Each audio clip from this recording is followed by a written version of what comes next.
Hey guys, welcome back to Fantasy Hub. Today's story is one of my favorites.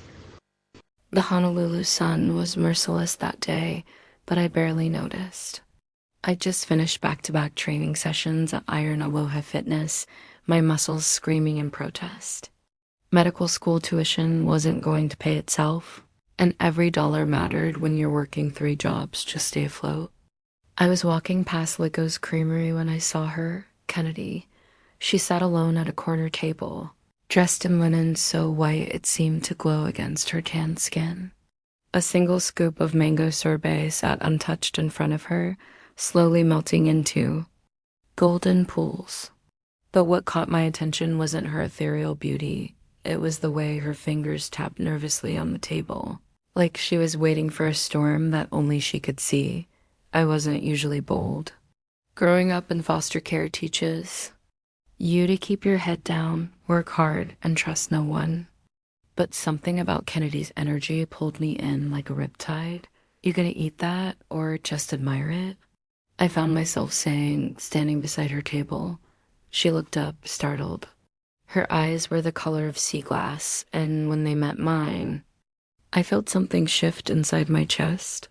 Then her surprise melted into intrigue. I'm savoring the anticipation, she said, her voice like aged whiskey smooth and dangerous. I smirked, sliding into the seat across from her without invitation. Anticipation's overrated. A beat, a breath. The world seemed to pause. Ruby Carter, I said, extending my hand. She took it, her skin impossibly soft against my calloused palm. Kennedy Montgomery. And just like that, the game began. Kennedy wasn't supposed to be at my gym the next week. But there she was, standing in the corner of Iron Aloha Fitness, watching me train Mrs. Chun through her physical therapy routine. I could feel Kennedy's gaze burning into me as I guided the elderly woman through her exercises, offering encouragement and adjusting her form. "You're good," Kennedy murmured when I approached after my client left. I wiped my neck with a towel, hyper-aware of her presence. "You're stalking." Her laugh was low, private, sending shivers down my spine. "Call it research." I stepped closer, close enough to smell her perfume, something expensive and floral that probably cost more than my rent. "Research for what?" Kennedy's gaze dropped to my mouth, and I watched her pupils dilate. "For why my heart races every time you look at me." The admission hung between us like a live wire. This woman was married. I'd seen the massive diamond on her finger, the way she'd twisted it nervously at the ice cream shop. This was dangerous territory. So why did I lean in and whisper, "Let me show you how to really make it race"? The Fight Club was my deepest secret, hidden in the basement of a warehouse in Kali. It was dark, sweaty, and completely illegal. But it paid $10,000 per match, enough for a semester's tuition, enough to inch closer to my dreams of becoming a doctor. I'd been fighting for 2 years, building a reputation as someone who could take punishment and dish it out. The other fighters called me Scalpel because I was precise, surgical in my approach. I studied my opponents like I studied anatomy, finding weaknesses, exploiting them, but Kennedy found out. I was in the middle of a particular brutal match against a woman they called Tsunami, a Hawaiian native with fists like hammers. Blood streamed from a cut above my eye, and my ribs felt like they were on fire. But I was winning, and the crowd was on its feet, roaring their approval. That's when I saw her. Kennedy stood in the doorway, her face white with shock. In her designer dress and heels, she looked like she'd stumbled into hell itself. I finished the fight barely and stumbled toward the exit, my body screaming in protest. Kennedy grabbed my arm and dragged me into the alley behind the warehouse. "You're killing yourself," she hissed, her hands shaking as she examined my injuries. I spat blood onto the concrete. "I don't have a trust fund, Princess." The words were meant to sting, and they did. Kennedy's face crumpled, but she didn't back down. Her hands trembled as she cupped my face, her thumbs gently wiping away the blood. "Let me help you," she whispered. Pride has always been my weakness. Growing up in the system, it was all I had, the fierce determination to prove I could make it on my own.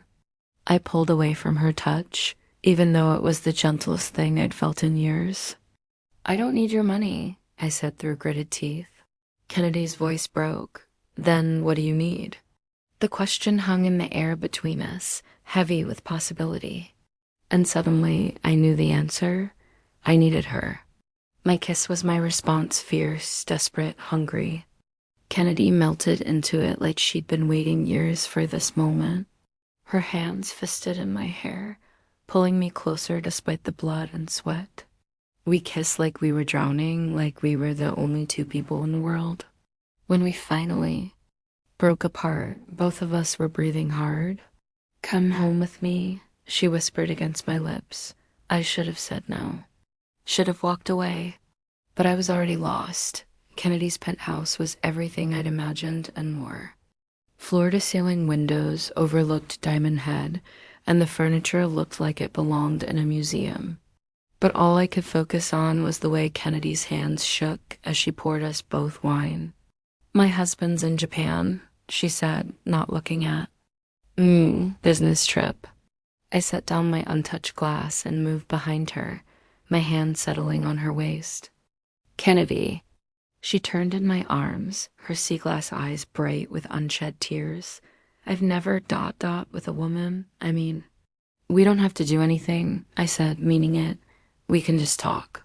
But Kennedy was already reaching for me, her fingers tracing the bruises on my arms. "I want to," she whispered. "I've wanted to since the moment I saw you." That night was a revelation. Kennedy was nothing like the pampered socialite I'd expected. She was curious, passionate, eager to explore this new side of herself. She traced every scar, every muscle, like she was memorizing me. And when she fell apart in my arms, calling my name like a prayer, I knew I was in trouble. We fell into a routine over the next few weeks. Kennedy would text me coded messages, thinking of trying that new restaurant on Kulakaua, and I'd meet her at the penthouse. We'd make love with a desperate intensity, like we were trying to make up for lost time. Afterward, we'd lie tangled in her silk sheets, and she'd tell me about her life. Kennedy Montgomery came from old money plantation money. She called it with a bitter laugh. She'd married Richard Montgomery III because it was expected, because it merged two powerful families. But she'd never felt alive until she met me. "I feel like I've been sleepwalking my whole life," she whispered one evening, her fingers tracing patterns on my chest. "And you woke me up. I should have known it couldn't last." The paparazzi got us leaving the penthouse together. The photo was grainy, taken from a distance, but it was clear enough. Kennedy's hand on my arm, both of us laughing at something I'd said. The headline the next morning made my blood run cold. "Socialite's secret lesbian affair." The article was brutal, dissecting every detail they could find. My background, my jobs, my fighting. They painted me as a gold digger, a predator who'd seduced an innocent married woman. Kennedy's phone number was changed within hours, her penthouse suddenly unreachable. The fallout was swift and merciless. Iron Aloha Fitness dropped me that afternoon, my boss Marcus, calling me into his office with apologetic eyes and a pink slip.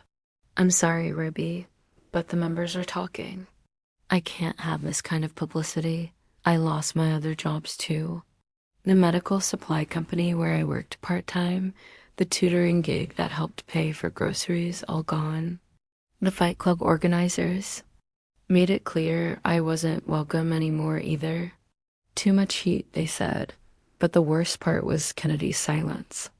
Days passed without word, then weeks. I haunted the places I knew she went, the country club, the charity galas, the gallery openings in Chinatown. But she was a ghost, protected by lawyers and bodyguards, and the invisible wall of wealth. I was packing my meager belongings when She finally showed up at my apartment. She looked haggard, her usual perfect appearance disheveled. Her eyes were red-rimmed, and she'd lost weight. "You're leaving?" she whispered, staring at the boxes. I zipped my duffel bag with finality. "I won't be your dirty secret." Kennedy grabbed my wrist, her grip desperate. "Fight for me, like you fight for everything." For a moment, I almost believed her, almost let myself hope that love could conquer the vast gulf between our worlds. But then there was a knock at the door, urgent, authoritative. "Mrs. Montgomery?" A man's voice. "We need to go. Now." Kennedy's face crumpled. "I'm sorry," she mouthed, and then she was gone. I stood alone, in my empty apartment, surrounded by boxes and broken dreams. I left Hawaii the next morning. Las Vegas seemed like the natural choice, a city where reinvention was currency and no one asked too many questions about your past. I found work as a bouncer at a downtown club, my fighting skills finally useful. In a legal context, the pay was terrible, but it came with health insurance and the blessed anonymity of being just another face in the crowd. I tried to forget Kennedy, tried to convince myself that what we'd had was just physical attraction, a temporary madness brought on by forbidden desire. But late at night, when the club was empty and the neon lights painted everything in garish colors, I remember the way she'd looked at me like I was something precious. 6 months after leaving Hawaii, I got a call from a lawyer in Honolulu.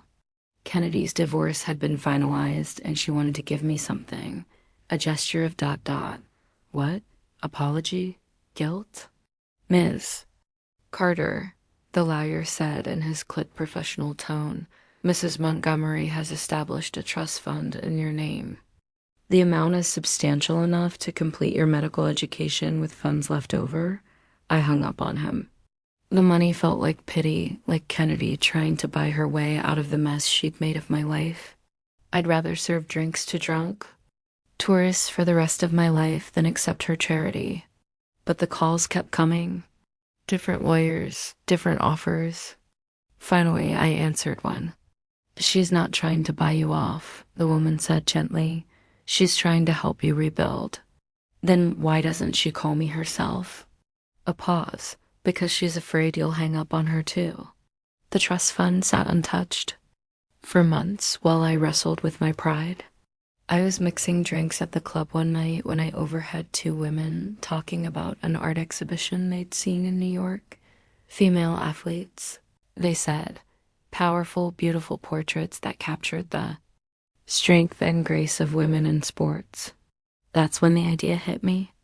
I'd always been good with a camera, at a hobby I picked up in foster care when one of my placements had a dark room in the basement. What if I could combine my love of athletics with my eye for photography? What if I could show the world what I saw when I looked at female fighters, runners, swimmers, the beauty and strength, the poetry and power? I used Kennedy's money, but I earned it first. I fought 3 more times in underground clubs, taking brutal punishment but walking away with enough cash to justify the trust fund as payment for services rendered. My pride, battered but intact. The photography course at UNLV was supposed to be a distraction, a way to fill the empty hours between shifts at the club.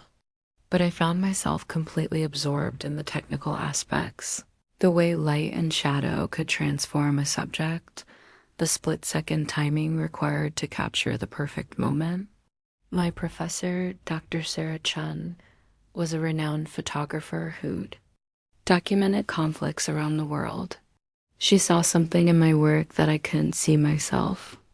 "You have an eye for finding the extraordinary in the ordinary," she told me after reviewing my portfolio. "These women aren't just athletes to you, they're warriors, goddesses, forces of nature." She was right. Every time I looked through the lens, I saw Kennedy the way she'd looked when she told me I made her feel alive. The fierce determination in her eyes when she'd begged me to fight for her. 2 years later, I was back in Hawaii. Not permanently, just for an exhibition. My photographs had gained attention on the mainland, and a gallery in Honolulu wanted to showcase my work. Warrior Muse, they called it, a collection of portraits celebrating female athletes from around the world. I told myself I wasn't hoping to see Kennedy. Told myself I was over her, that I'd moved on. But as I hung my photographs in the gallery space, adjusting the lighting and checking the placement, my heart hammered against my ribs. The opening was packed. Critics, collectors, athletes, and art lovers filled the space, their voices creating a buzz of excitement. I moved through the crowd in my best black dress, accepting congratulations and answering questions about my work. That's when I saw her. Kennedy stood in front of my centerpiece photograph, a portrait of a female boxer mid-punch, her face a mask of concentration and power. She was wearing red this time, a color that made her skin glow and her eyes seem even more green. She looked older, more sophisticated. The soft roundness of her face had been replaced by sharper angles, and there was a confidence in her posture that hadn't been there before. This wasn't the sheltered socialite I'd known. This was a woman who'd been through fire and emerged. Stronger, our eyes met across the crowded room, and everything else faded away. She didn't approach me immediately. Instead, she continued moving through the gallery, studying each photograph with the same intensity she'd once focused on me. I watched her from across the room, my throat tight with emotion. Finally, as the evening wound down and the crowd began to thin, she made her way to me. "Ruby," she said, my name soft on her lips, "Kennedy." I couldn't quite manage more than that. She smiled, and it was like the sun breaking through clouds. "Your work is incredible. I always knew you were meant for great things. Did you?" The question came out sharper than I'd intended. Kennedy's smile faltered. "I deserve that." We stood in awkward silence, the weight of history between us. Then Kennedy reached into her purse and pulled out a key.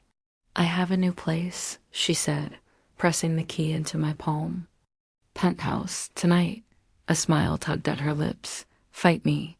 The familiar words sent heat racing through my veins. But I wasn't the same desperate girl who left Hawaii 3 years ago. I was a successful artist, a woman who'd built her own life from nothing. "Why?" I asked. Kennedy's smile turned serious. "Because I never stopped loving you. Because I was a coward then, but I'm braver now. Because I think you might be the only person who's ever seen the real me." She turned to leave, then paused. The divorce settlement was generous. I started a foundation supporting LGBTQ+ youth in the Pacific Islands. I thought you should know. And then she was gone, leaving me standing in my gallery with her key burning in my hand. I almost didn't go. I stood outside the new penthouse building for 20 minutes, key in hand, debating whether this was a good idea. Kennedy had hurt me before. What guarantee did I have that she wouldn't do it again? But then I remembered the way she'd looked. At my photographs, the pride in her eyes when she'd complimented my work. This wasn't the same woman who'd let her lawyers speak for her 3 years ago. The penthouse was smaller than her old place, but more personal. The furniture was comfortable rather than ostentatious, and the walls were covered with artwork including, I noticed with a start, several photographs from my previous exhibitions. Kennedy was standing by the window, looking out at the city. Lights. She'd changed into jeans and a simple white t-shirt, and she looked more like the woman I'd fallen in love with than the polished socialite from the gallery. "You came," she said without turning around. "I'm curious," I admitted, "about what you meant by fight me." She turned then, and I saw the vulnerability in her eyes. "I meant fight for us. Fight for what we had. Fight for what we could have." "And what's that?" Kennedy moved closer, close enough that I could smell her familiar perfume. "A real relationship. No hiding, no secrets, just us." I wanted to believe her, but trust, once broken, isn't easily repaired. You left me, I said quietly. When things got difficult, you chose the easy way out. I was scared, Kennedy admitted. I'd never been in love before real love. And I didn't know how to handle the pressure, the publicity, the judgment. I thought I was protecting you by abandoning me. Kennedy's eyes filled with tears. I know I hurt you. I know I was a coward. But I've changed, Ruby. I've spent the last 3 years learning how to be brave. She reached for me then, her hands cupping my face the way she had in the alley all those years ago. Let me show you, she whispered. Let me prove it to you. This time when she kissed me, it was different. Slower, deeper, filled with the weight of years and experience and hard-won wisdom. I kissed her back despite myself, my body remembering what my mind was trying to forget. When we broke apart, both of us were breathing hard. I have conditions, I said. Kennedy nodded. Anything. No more secrets. No more hiding. If we do this, we do it openly. Yes, I'm not moving back to Hawaii permanently. My life is in Vegas now. I know. I've been thinking about opening a West Coast branch of the foundation anyway. I searched her face, looking for any sign of the uncertainty that had doomed us before. But all I saw was determination and love and the kind of quiet strength that comes from surviving heartbreak. And if the media comes after us again, Kennedy's smile was fierce. Then we'll face them together. That night, we made love with a desperate intensity that surprised us both. Gone was the tentative exploration of our first time together. This was raw, passionate, hungry two women who'd been apart too long and had too much to make up for. Kennedy's hands mapped every change in my body, every new scar and muscle earned through years of hard work. I worshipped her in return, marveling at how she'd grown into herself, how confidence had transformed her from beautiful to breathtaking. Afterward, we lay tangled in her sheets, talking until dawn. Kennedy told me about her divorce, the brutal custody battle for assets she didn't even want, the way she'd learned to stand up for herself. I told her about Vegas, about my photography, about the nights I'd stared at the ceiling, missing her so much I could barely breathe. I kept track of you, she admitted as the sun painted the sky pink. Your exhibitions, your awards. I bought every piece I could, anonymously. Why? Because I was proud of you. Because you were achieving everything you dreamed of, and I wanted to be part of it somehow. I propped myself up on my elbow, studying her face in the morning light. You could have just called. I was afraid you'd hang up on me. I probably would have. Kennedy laughed, the sound rich and warm. Exactly. We spent the next few days in a blissful bubble, relearning each other's bodies and rhythms. Kennedy showed me her foundation's work, introduced me to the young people she was helping. I saw the passion in her eyes when she talked about giving LGBTQ plus youth the support she'd never had. And I realized this was who she'd been meant to be all along. But reality intruded, as it always does. The paparazzi found us again. This time, we were prepared. Kennedy had hired a publicist, a fierce woman named Maria who specialized in LGBTQ celebrities. The strategy was simple: control the narrative before it controlled us. The interview was scheduled for a popular talk show, and Kennedy insisted we do it together. I was terrified cameras had never been my friend, and the thought of discussing our relationship on national television made my stomach churn. You don't have to do this, Kennedy said the night before as we practiced potential questions in her living room. I can handle it myself. No, I said firmly. We're in this together, remember? The interview was surreal. The host, a woman named Jessica Chen, was surprisingly sympathetic and asked thoughtful questions about our relationship, our separation, and our reunion. Kennedy was poised and articulate, speaking about love and authenticity with the kind of conviction that made me fall for her all over again. When Jessica asked about our future plans, Kennedy reached for my hand. Ruby's taught me that love isn't something you hide, she said, looking directly into the camera. It's something you fight for. And I plan to keep fighting for her for the rest of my life.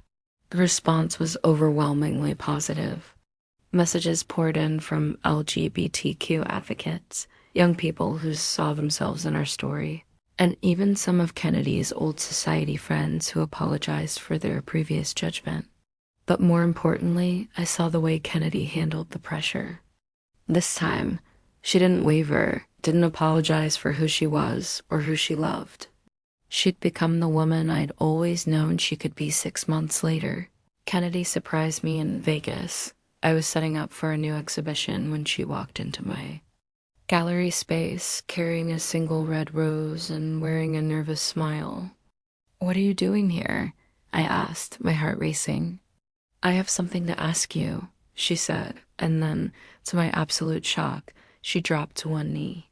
"Ruby Carter," she said, her voice shaking slightly, "you've taught me what it means to be brave. You've shown me that love isn't something you hide from, it's something you run toward. Will you marry me?" The ring was perfect, a simple solitaire that caught the light and threw rainbows across the gallery walls. But more perfect was the way Kennedy looked at me, like I was her whole world. "Yes," I said, and then I was in her arms, both of us crying and laughing at the same time. We married on a beach in Maui, surrounded by close friends and family. I wore a simple white dress and carried plumeria in my hair. Kennedy was radiant in cream silk, her smile so bright it put the Hawaiian sun to shame. My foster sister, Jamie, was my maid of honor, and Kennedy's cousin Rebecca stood up for her. The ceremony was small but perfect. We wrote our own vows, promising to be brave for each other, to fight for our love, to never let fear make our decisions for us. When the officiant pronounced us married, Kennedy kissed me like she had that first night in the alley, fierce and desperate and full of love. The reception was held at a small resort with dinner and dancing under the stars. Kennedy's foundation. Friends mixed with my photography colleagues, and everyone seemed genuinely happy for us. Even some of Kennedy's old society friends showed up, offering congratulations and apologies for their previous behavior. But the best moment came at the end of the night when Kennedy and I were alone on the beach, barefoot in the sand, swaying to music only we could hear. "No regrets?" I asked, looking up at her in the moonlight. "Only one," Kennedy said, her arms tightening around me. "What's that? But I didn't fight for you sooner." I kissed her then, tasting salt air and happiness and the promise of forever. 5 years later, we're still fighting, but for each other, not against.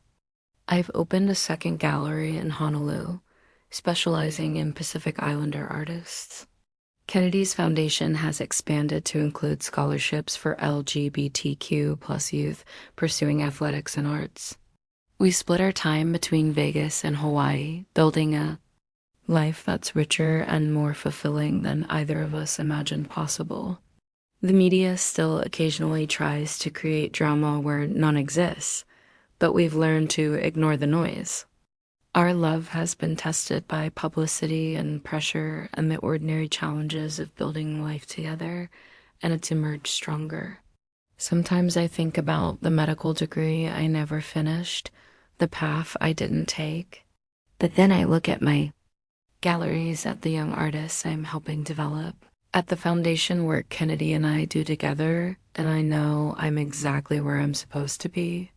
Kennedy never made it to med school either, in a way. She was supposed to be a society wife, a beautiful ornament on her husband's arm. Instead, she became a force for change, a woman who uses her privilege to lift others up. We learned that some lessons are better than plans, that love isn't something you hide from, it's something you run toward, that sometimes the most beautiful transformations come from the most unexpected places. And this lesson in courage and love and the power of fighting for what matters, it's far from over.